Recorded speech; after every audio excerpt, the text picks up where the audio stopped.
Welcome back to Reddit Tales by Uncle Sammy. I see you, I appreciate you, and I'm thankful you subscribed and keep showing up. This space is built on your insights. Leave your thoughts and lessons below. Now, cue the tension, cue the truth, let's get into it. In this story, the most important warning is not cheating. It is contempt. When somebody who promised to love you starts speaking as if they are above you, stop trying to win them back with effort, gifts, or patience. Contempt does not soften because you work harder.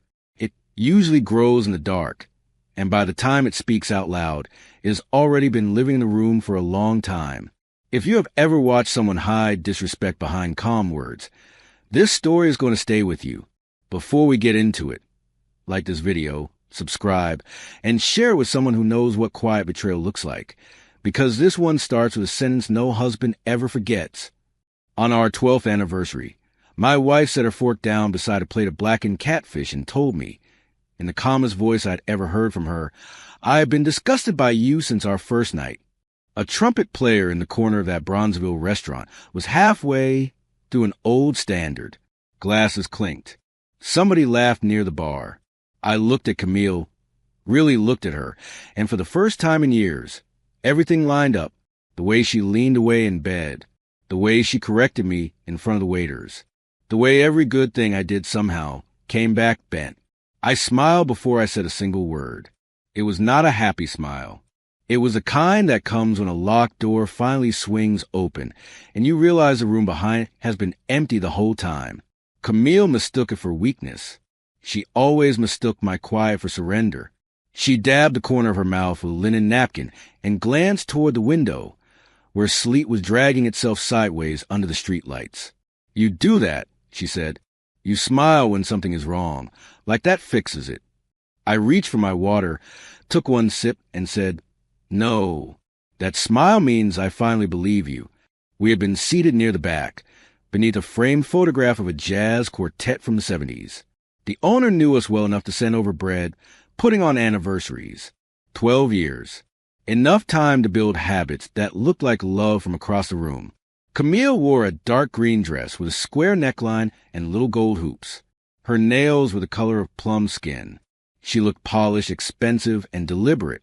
I still had the dry crack in my thumb from replacing a compressor that morning. She hated when my hands looked like evidence of work. She said it made even a nice dinner feel temporary. "What made you say that tonight?" I asked. I did not raise my voice. That bothered her more than anger would have. She shifted in her chair and stared at me like I was forcing her into honesty. "Because I am tired," she said. "Tired of pretending I am not repelled by how small you think. By the shop, by the grease under your nails, by that house with your little careful systems." I nodded once. I could have made a scene right there. I could have let 12 years of humiliation stand up in my chest and knock plates over. I chose not to because public anger would have fed her story about me. We drove home through South Side streets washed silver by dirty snow. The heater in my truck rattled on every stoplight.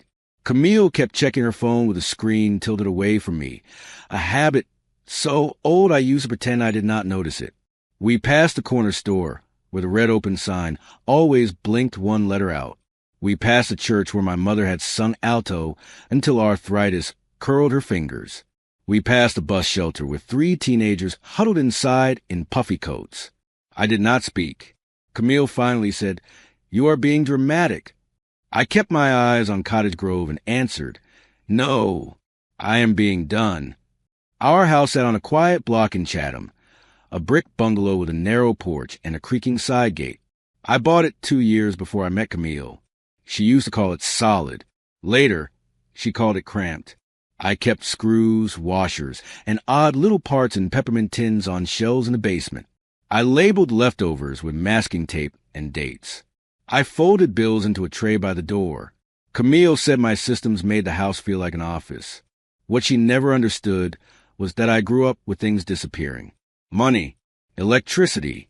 Man, order was how I kept fear from turning into weather. That night, she did not follow me upstairs. She took her overnight bag from the hall closet, though she had not packed one before dinner, which meant it had already been waiting. She said she was staying with her cousin in Hyde Park to get breathing room. I almost laughed.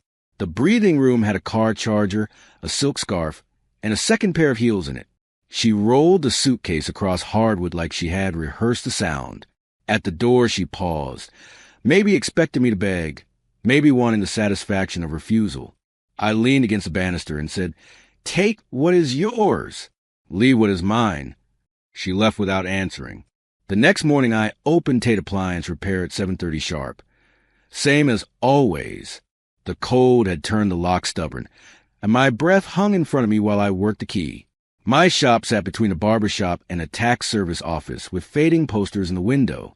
Inside, the place smelled like dust, warm metal, and old coffee.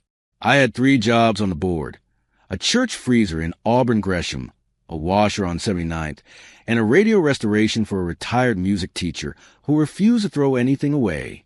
I tied on my apron, checked my pencil stub in my shirt pocket, and realized my hands were steady. I met Camille 13 years earlier at a scholarship dinner in a church basement on King Drive.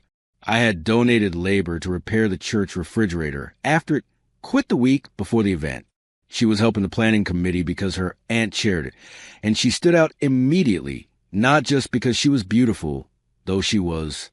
It was the way she moved through a crowded room like she had a ruler in her spine. She asked me if I could fix a sticking banquet hall door while people were still arriving. I did. She smiled and said, "You make difficult things look simple." That sentence kept me warm longer than it should have. Back then, her sharpness looked like discipline. Her standards looked like ambition. She steamed napkins before dinner parties, lined up shoes heel to heel in the closet, and sent thank you cards in her own handwriting. She worked for a luxury staging company, dressing empty homes so rich people could imagine themselves inside them. She could walk into a bare room and make it look like somebody generous lived there. I repaired what broke. She curated what other people wished for. I thought we fit because she admired my steadiness, and I admired her polish. What I did not know was that admiration can turn into appetite without ever becoming respect. On our wedding night, we stayed at a hotel near the river because Camille said she did not want the first night of our marriage to happen in a house that still smelled like my workbench. I remember the room being too warm and the drapes too heavy. I remember her sitting at the edge of the bed with her back straight, earrings still on, staring at the carpet pattern like she was waiting for instructions from somewhere else. I thought she was nervous. I thought maybe weddings exhausted people in strange ways. She let me kiss her forehead. She turned off the lamp. Then she said she had a headache and slept close to the edge. The next morning she laughed it off so easily I felt childish for even noticing. "I was worn out," she said while tying her robe. Do not make one awkward night into a story. So I did what I had done all my life. I told myself a cleaner version. When she flinched from my work clothes, I called her sensitive to smells. When she avoided my hand in public, I called her private. When she praised other husbands for being worldly, I called it a harmless comparison. Men can build whole religions around not wanting to feel foolish. I know, because I preached one to myself for more than a decade. By noon that first day after the anniversary dinner, I bought a black receipt book from the office supply store and started writing dates, times, and facts. No speeches, no guesses, just facts. 11:43 p.m., overnight bag already packed. 12:18 a.m., left house after anniversary dinner. 6:02 a.m., no message except, "I need more time." I was not building a revenge file. I was building a rail for my mind. Shame makes memory slippery. I knew that from watching my father drink away arguments and later swear entire evenings had happened differently. I needed a version of events that could not be gaslit into smoke. 3 days later, Camille came home with pastries from a bakery she never liked and a tone so gentle it almost sounded kind. "I know I was harsh," she said. "I was angry. You know how I get it." She placed a box of croissants on the counter and took off her gloves finger by finger. I watched her move through our kitchen, like a guest trying to remember where the silverware lived. "Do I asked. Her mouth tightened. "Do not be a careful voice with me." Then her phone buzzed on the island. She flipped it over so fast her bracelet knocked against the granite. I could have grabbed the phone. A lot of men would have. I could have demanded a passcode, called her names, turned suspicion into theater. Instead, I made my second choice. I decided I would not gather proof in any way that would make me hate myself later. I had spent too long being treated like a smaller man. I was not going to become one to catch her. You should answer that, I said. Camille looked surprised, then suspicious. It is work. I nodded. Then work must be anxious. She walked into the pantry to take the call, not realizing the pantry door never closed all the way. I did not hear much. Just pieces. No, not tonight. A pause. Because he is here. Another pause, softer this time. I said I would handle it. Then silence. The pantry light cut a yellow line through the dark hallway. When she came back out, she was already irritated, which was always her shield when she felt exposed. You were standing there like a security guard, she said. In my own kitchen, I answered. She rolled her eyes and left the room. I wrote the time in my receipt book and went downstairs to the basement, where the humming furnace sounded more honest than anything above it. A week after the anniversary dinner, I met with a family attorney named Denise Hallbrook in an office above a pharmacy in Beverly. She wore a navy sweater, square glasses, and an expression that told me she had seen love rot in every shape. I brought bank statements, mortgage papers, shop records, and the receipt book. Denise skimmed, asked precise questions, and never once looked impressed by my restraint. You need to separate income now, she said. Not as punishment, as protection. She told me not to leave the house, not to make threats, not to rely on verbal agreements. Contempt plus money, she said, tapping the folder, is where people get reckless. I changed the direct deposit for my business income that same afternoon. Tate Appliance Repair had always been mine, but I had been lazy about where the money landed because marriage made me sentimental and tired in equal measure. I opened a new account with only my name on it. I canceled 2 authorized users on company cards. I took photographs of tools, inventory, the safe in the basement, and the old 1968 Zenith radio I had been restoring for 6 months. It felt ugly. Necessary things often do. I drove back to the shop with my jaw aching from clenching and bought a burnt coffee from the corner store I never trusted. People noticed something was off before I said a word. Mr. Leon from the barber shop next door stepped outside while I was unloading a box microwave from my van. He was in his 60s, still lying his own beer with a surgeon's patience, and had known me long enough to leave questions half open. Are you all right? He asked. The clippers inside his shop buzzed like angry bees. I shrugged. Working. He nodded like that was not an answer. When a person tells you exactly how they feel about you, he said, looking down the block, the only mistake is calling confusion. Then he went back inside without asking for details. Camille became unusually attentive for a few days, which would have fooled me once. She asked if I wanted fish stew on Thursday. She folded towels she never touched. She even came by the shop with lunch in a paper bag and kissed my cheek in the doorway while 2 customers waited. The performance was for witnesses, not me. Later that afternoon, she asked a question so casual, it almost deserved applause. When does your yearly vendor rebate check come in? She said, while reorganizing the pens on my desk. I kept my face blank. End of the quarter, usually. She smiled. Good. We should talk about investing smarter. I started looking at our finances with mechanic's eye, not the emotion of it, the pattern. 2 payments to a company called North Loop Interiors, which I assumed were for Camille's staging side work. A hotel charge in Milwaukee on a weekend. She told me she was at a design expo in Oak Brook. Several rideshare receipts between our neighborhood and a high-rise in the West Loop around midnight. None of it was one smoking gun. Together, it formed a shape. I sat at the kitchen table under the weak yellow light and felt something embarrassing settle over me. Not rage. Recognition. I had been editing evidence for years. My sister Rochelle came by on a Sunday after church with a foil pan of macaroni and cheese and the blunt tenderness of somebody who loves you enough to be annoying. She was a school counselor on the West Side and had a habit of taking off her earrings before saying anything serious. She listened while I told her only the facts I could prove. When I finished, she rubbed her forehead and asked, "Do you want to be right, or do you want to be free?" I knew what she meant. Public righteousness can chain you to the very person who hurt you. "Free," I said. She nodded, then stopped waiting for confession. The first time I saw Camille with him, it was at a coffee shop in Hyde Park with fog windows and little potted herbs on the sill.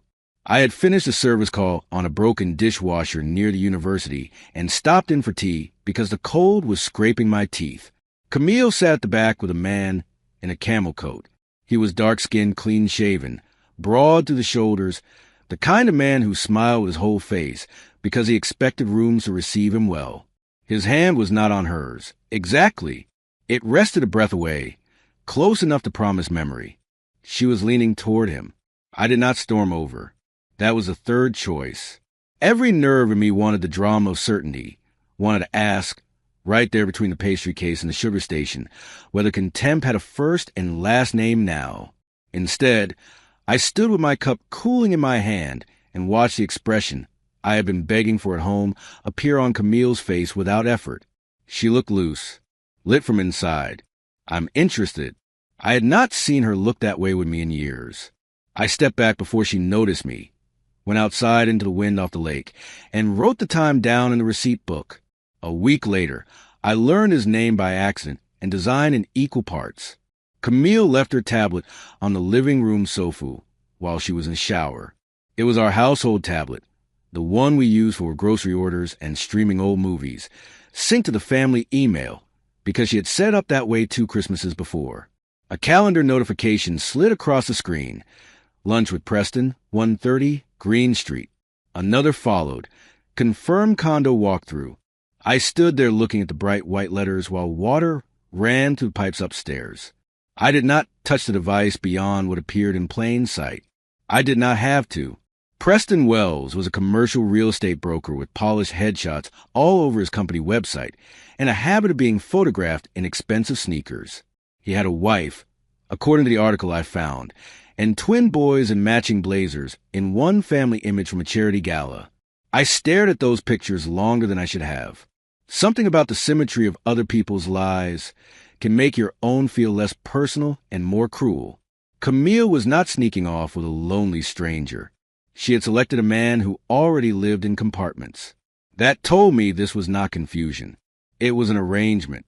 I asked Camille that night, as evenly as I could, whether she was seeing someone. Not accusing. Asking. She stood at the kitchen sink rinsing a wine glass she had not used. That was another thing about her. She cleaned when cornered, as if wiping surfaces could thin the air.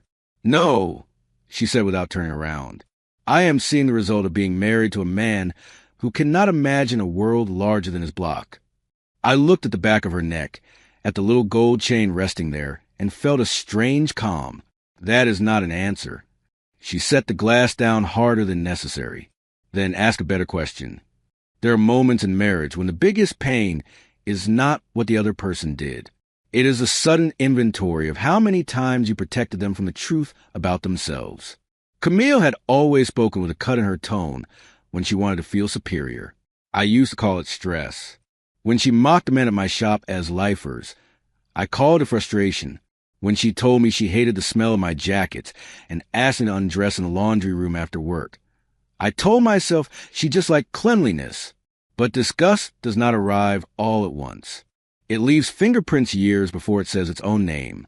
Denise referred me to a forensic accountant because 2 checks from our joint account had been routed through Camille's staging business into a deposit for a condo unit in the West Loop.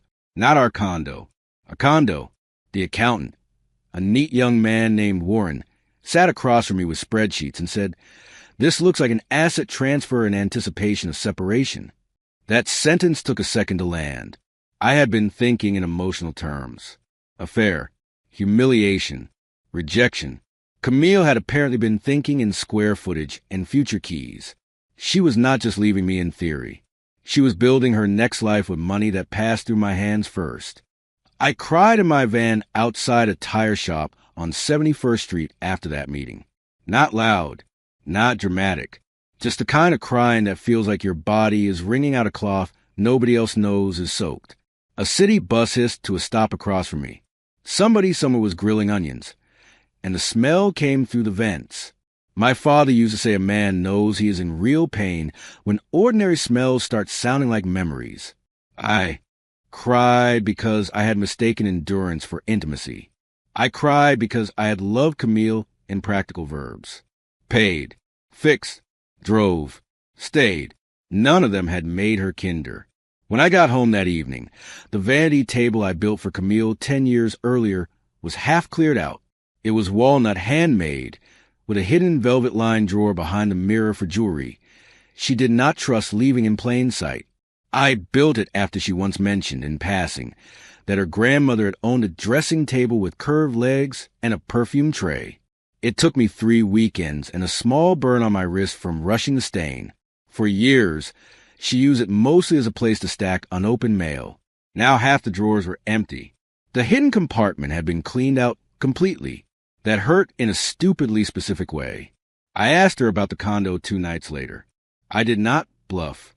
I did not tell her how much I knew.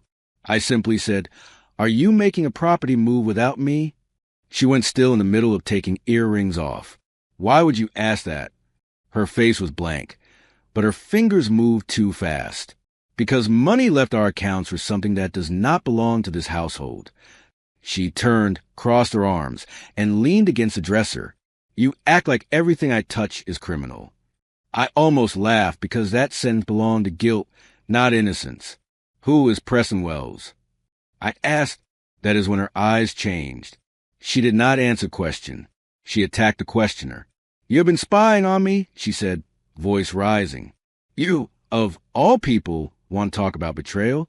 Living in your little bunker, shutting the world out, expecting gratitude because you pay the gas bill on time." I let her spend herself. It was one of the few useful things I learned in repair work. Sometimes you let the machine run until the bad noise shows itself clearly. When she finally paused, breathing hard, I said, "So there's a Preston." She looked away first. I did not say that, but the room had already said it for her. Our church anniversary brunch came 2 Sundays later, and I made another choice that could have gone differently. Camille wore cream and pearls and laughed at the right places, while the fellowship hall filled with fried chicken, sweet tea, and women in hats the size of weather systems. She touched my arm twice in public. She introduced me to a young couple as the man who can fix anything. I could have embarrassed her in that room. I had enough by then to at least rip the mask off. Instead, I spooned potato salad onto my plate, sat beside my mother's old choir friend, and kept my dignity where Camille could not decorate it. After brunch, I went straight to the house and gathered every important document I could think of: deed, tax returns, business licenses, insurance records, the title to my truck, receipts for equipment purchased before the marriage. My father's old lockbox was in the basement under a shelf of extension cords, and I carried it upstairs with both hands like I was bringing a body to the surface. I stored copies in a safe deposit box the next morning. It felt drastic, but I had finally understood something simple. Once contempt loses control of the story, it often goes after the facts. Camille was served at her office on a Tuesday at 11:20 in the morning. Denise had warned me it would feel ugly no matter how necessary it was. She was right. Camille called before the process server's car had probably cleared the block. "At my office?" she hissed. "You had papers brought to my office?" I was in the shop replacing a heating element. "I did not choose the time," I said. "Do not lie to me," she snapped. In the background, I could hear muffled voices and one of her co-workers asking whether she was all right. "You wanted to humiliate me." "No," I said. "I wanted a record." She came home early that day, furious in a way I had not seen since the year our furnace died during an ice storm, and I told her we could not afford the designer replacement she wanted. She dropped her purse on the dining room table and stared at me like I had become vulgar overnight. "You think this makes you strong?" she said. "Dragging lawyers into private pain?"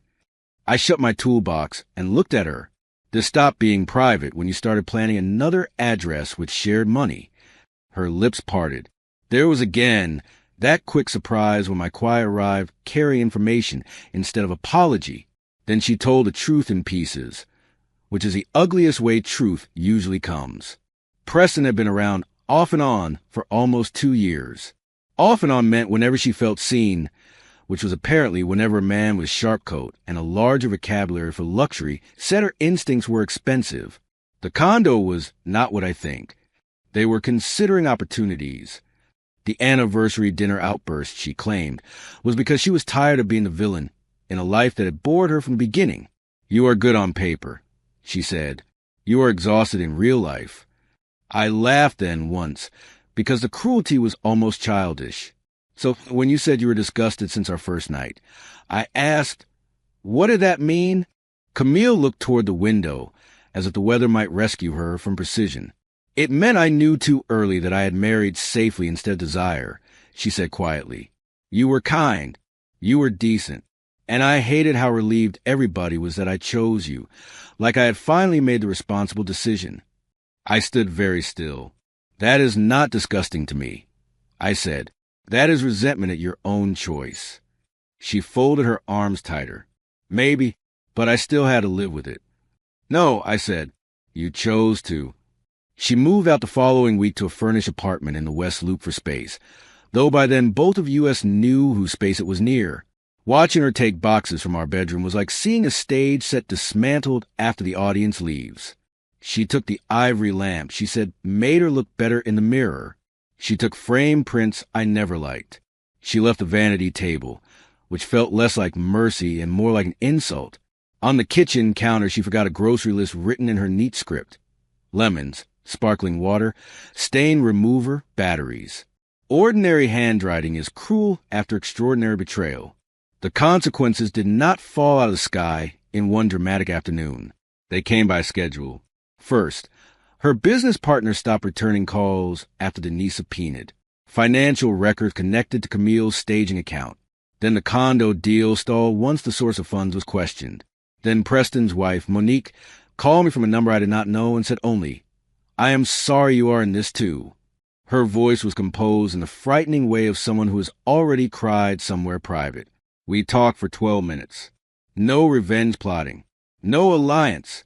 Just two strangers comparing the shape of the same wreck from different sidewalks. I kept working because work is what grief looks like when it puts on boots. In March, I repaired an ancient freezer in the basement of New Hope Baptist while the women upstairs rehearsed Easter songs. In April, I fixed a dryer for a retired postal clerk who insisted on feeding me pound cake before I left. In May, I restored that 1968 Zenith radio and listened to static turn into music one patient adjustment at a time. Customers kept saying I looked thinner. Mr. Leon at the barber shop said I was finally standing all the way up. Pain changes posture before it changes face. That much, at least, was true. Camille, meanwhile, kept trying to control the moral version of events after she had lost the practical one. I heard from mutual friends that she described me as cold, controlling, obsessed with accounts and records. She said I had weaponized order. That phrase got back to me through a woman from church who pretended she was not delivering gossip, while very clearly delivering gossip. I wanted to defend myself to everyone at once. I wanted to hold up the receipt book, the condo records, the years of belittling, and say, here, read this, and tell me who was strangling whom. Instead, I let the facts do their slow work and saved my breath for court filings. Summer arrived heavy and noisy. Kids ran through hydrant spray at the end of the block. Ice cream truck music drifted through the evenings thin as memory. I still slept on my side of the bed for the first month after Camille left, leaving the other side untouched like a museum exhibit of stupidity. One hot night, unable to stay in my own house, I drove to the lakefront and sat on a bench near the South Shore while freight trains moved in the distance. I realized I had been trying to earn tenderness from a woman who treated tenderness like debt. That was my flaw, not loving her, overstaying where love was unwelcome. Preston did not turn out to be the grand exit Camille imagined. I know that because I saw her one rainy Thursday standing outside a building downtown, alone, makeup streaked to the corners, waiting under the awning while rideshare cars splashed past. She had called me earlier that day from an unknown number. "My car is in the shop," she said. "I need a ride from the station."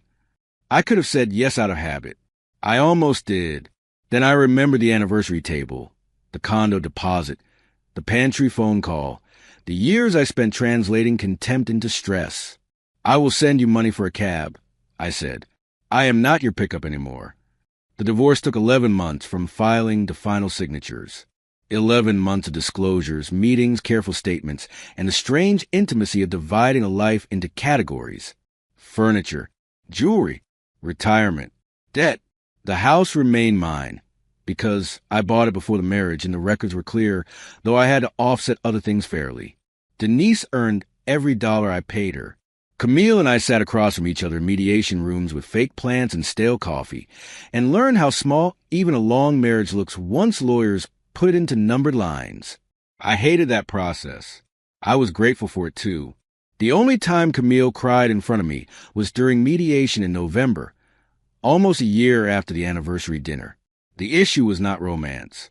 It was the vanity table. She said she wanted it because it had been built for her. I said I wanted it because I had made it with my hands in a season when I still believed devotion could be shaped into furniture.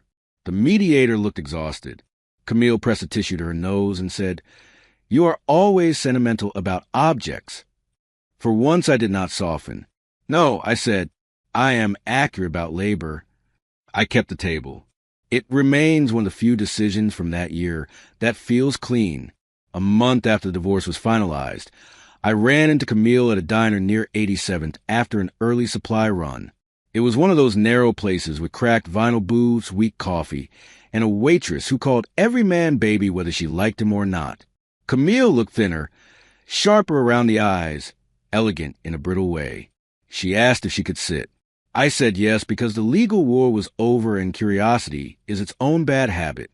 We talked about nothing for a minute. Weather, work, her aunt's blood pressure. Then she stared at the sugar caddy and said, "You were the most real thing in my life." That was part of the problem. I let that sit between us with the smell of bacon and bleach. "No," I said after a while. "Reality was a problem for you. I was just where it kept finding you." She gave a sad little smile, almost grateful to be spoken plainly. Maybe that is true. She told me Preston was gone. The condo never happened. And her freelance work had thinned out because too many people no longer trusted her with shared budgets. I did not gloat. Consequences had already done their work without my help. When the waitress brought the check, I paid only for my coffee. Camille noticed. That mattered more than a speech. These days, the house feels like mine again. The masking tape labels are still in the fridge. The peppermint tins still line the basement shelf. Mr. Leon's barbershop radio, the one that crackled on AM for 6 months, now plays clear beside my workbench because I finally had time to fix it properly. Sometimes I pass a restaurant where Camille told me she had been disgusted since our first night, and I think about that smile I gave her. She thought it meant I would swallow one more insult and keep begging to be chosen. What it really meant was that I had stopped auditioning for a role in my own life. What changed this story was not one dramatic confrontation. It was a receipt book, the lawyer's office above the pharmacy, the choice not to explode in the coffee shop, and even that moment when he sent cab money instead of becoming her rescue plan again. Boundaries rarely look heroic while you are living them. They look quiet, repetitive, and sometimes cold. But when contempt has been living in the room for years, quiet action is often the only thing that keeps grief from turning into self-betrayal. If this story hit you because it felt real, the receipt book, the condo, the diner, all the small choices that changed everything, like this video, share it with someone who needs to hear it, and subscribe for more original stories about love, betrayal, and self-respect told the way life really unfolds. The end.